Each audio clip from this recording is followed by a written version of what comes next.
সামাজিক মাধ্যমে উস্কানিমূলক মন্তব্যের প্রতিবাদে কদমতলা থানায় মামলা দায়ের করার এজাহার দিলেন উত্তর জেলার কালাছড়া ব্লকের নাগরিকরা। অভিযোগ, আগরতলার বাসিন্দা আশিস পাল নাকি বেশ কিছুদিন ধরেই সামাজিক মাধ্যমে উস্কানিমূলক মন্তব্য করছেন। এর প্রতিবাদে থানায় অভিযোগ জানিয়ে ঘটনার সুষ্ঠু তদন্তের দাবি জানান তারা। আরও কিছু থানাতে একইভাবে অভিযোগ দায়ের করা হয়েছে আশিস পালের বিরুদ্ধে।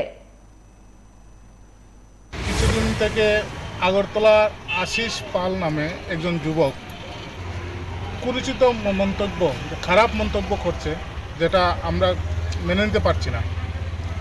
তাই আজ কালাছড়াবাসী তরফ থেকে আমাদেরকে পাঠানো হয়েছে যাতে একটা এফআইআর করার জন্য। ত্রিপুরার দিকে দিকে এফআইআর হচ্ছে, আমরাও আজকে করেছি। আর এটা আমরা প্রশাসন এবং সরকারকে আমরা একটা মেসেজ দিতে চাই, যেটা আমাদের এটা যাতে সঠিক তদন্ত সহকারে ওর বিচার করা হয়, না হলে আমরা পরবর্তী সময় দীর্ঘতম আন্দোলনে রাস্তায় নামবো।